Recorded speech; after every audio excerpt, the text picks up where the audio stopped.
Bismillahirrahmanirrahim. Assalamualaikum warahmatullahi wabarakatuh. Kali ini kita akan belajar tentang vektor. Mungkin kalian pernah mendengar vektor di mata pelajaran lain? Ya, kita kenali dulu definisi vektor. Vektor adalah besaran yang memiliki nilai dan arah. Di sini kita lihat ada dua hal yang perlu kita tandai. Kita akan highlight. Yang pertama adalah dia memiliki nilai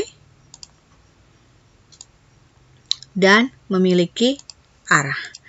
Jadi ada dua hal yang perlu diperhatikan dalam vektor. Yang pertama adalah nilainya, yang kedua adalah arahnya. Nilai ini nanti berhubungan dengan panjang, sedangkan arah berhubungan dengan kemana vektor itu kita tarik. Nah, untuk lambang vektor sendiri, pada vektor terdapat titik awal atau titik asal dia, titik akhir, dan arah. Sesuai dengan tadi definisi ya.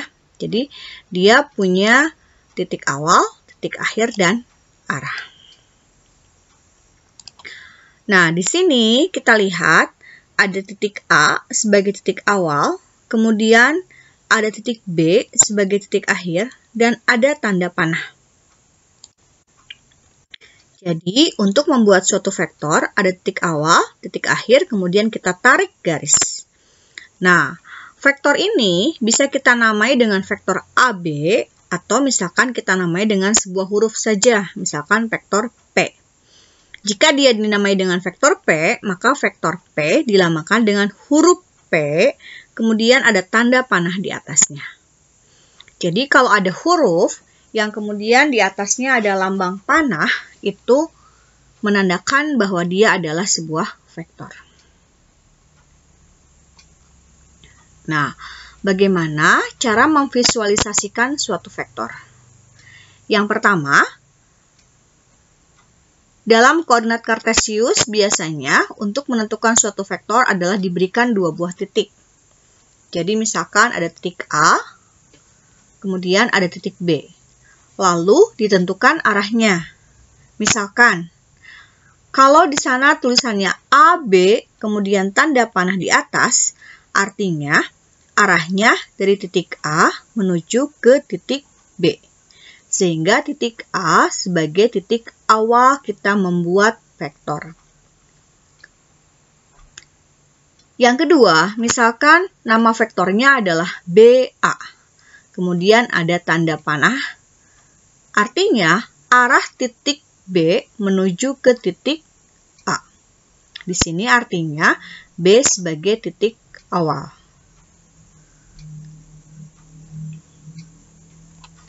Untuk membayangkan vektor ini, mungkin kita bisa melihat atau mengingat yang namanya olahraga panahan ya. Di sana ada busur dan ada anak panah. Nah, vektor ini semacam anak panahnya.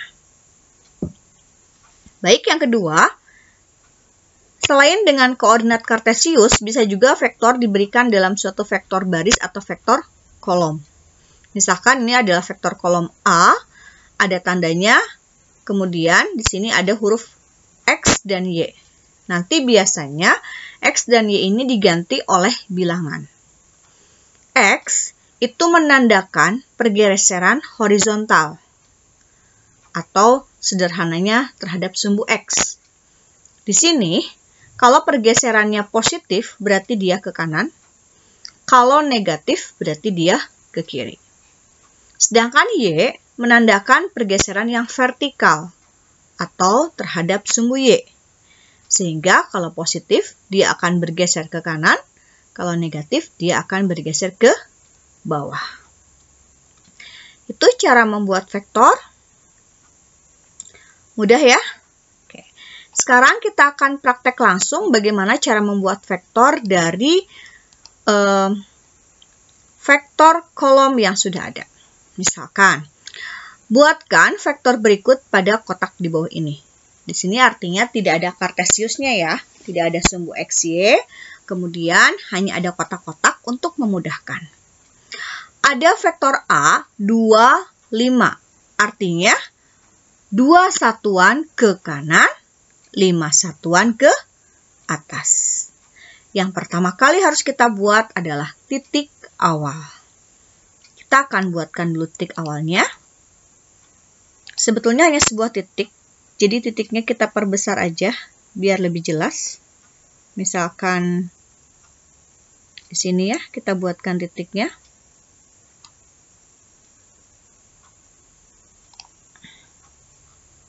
Oke.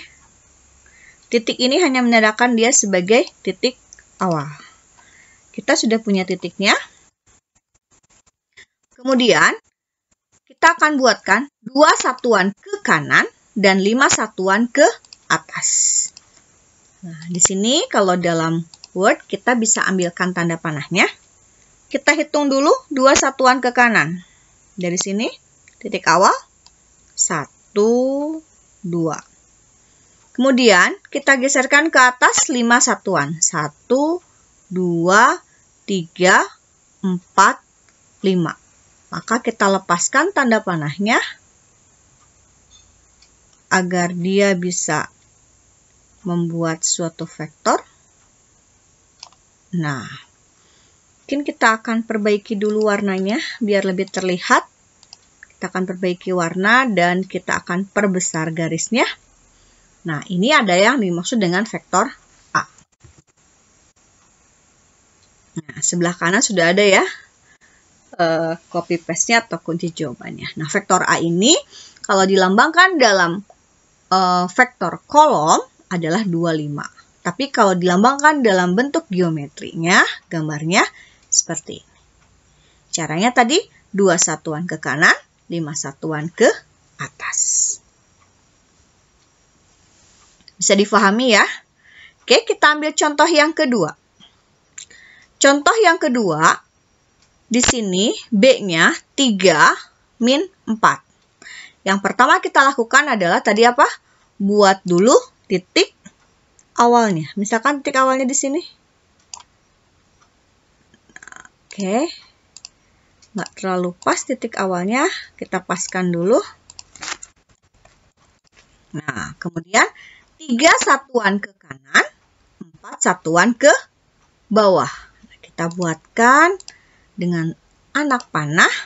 3 satuan ke kanan, 1, 2, 3. 4 satuan ke bawah, 1, 2, 3, 4. Berarti kita bisa menentukan di sini ya, 1, titik asalnya pengen ikutan. Dari sini 1, 2, 3, 1, 2, 3, 4. Nah, dia akan berakhir di sini. Kita lepaskan. Kita ganti dulu warnanya. Kemudian kita akan pertebal dia. Nah, ini adalah vektor B. Ini vektor B, awalnya di sini, akhirnya di sini. Sesuai ya dengan kunci jawabannya. Oke. Yang ketiga, satu lagi. Kita punya C 7 min 2. Berarti kita buatkan dulu ya titik awalnya seperti tadi. Titik awalnya di sini. Mudah-mudahan bisa pas. Kalau di buku kan tinggal dikasih titik biasa aja ya. Kemudian 7 satuan ke arah kanan. Jadi di sini kita hitung 7, 1, 2, 3, 4, 5, 6, 7. Kemudian 2 satuan ke bawah. Oke. Kita ganti warnanya. Dan kita pertebal.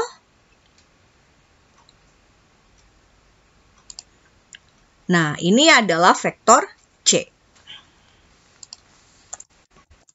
Sesuai dengan sebelah kanannya ya, sama. Nah, itu adalah cara menggambar atau membuat vektor dari vektor kolom. Sudah 3 contoh yang kita kerjakan. Nanti video selanjutnya kita akan membahas bagaimana menjumlahkan atau mengurangi vektor untuk operasi vektor.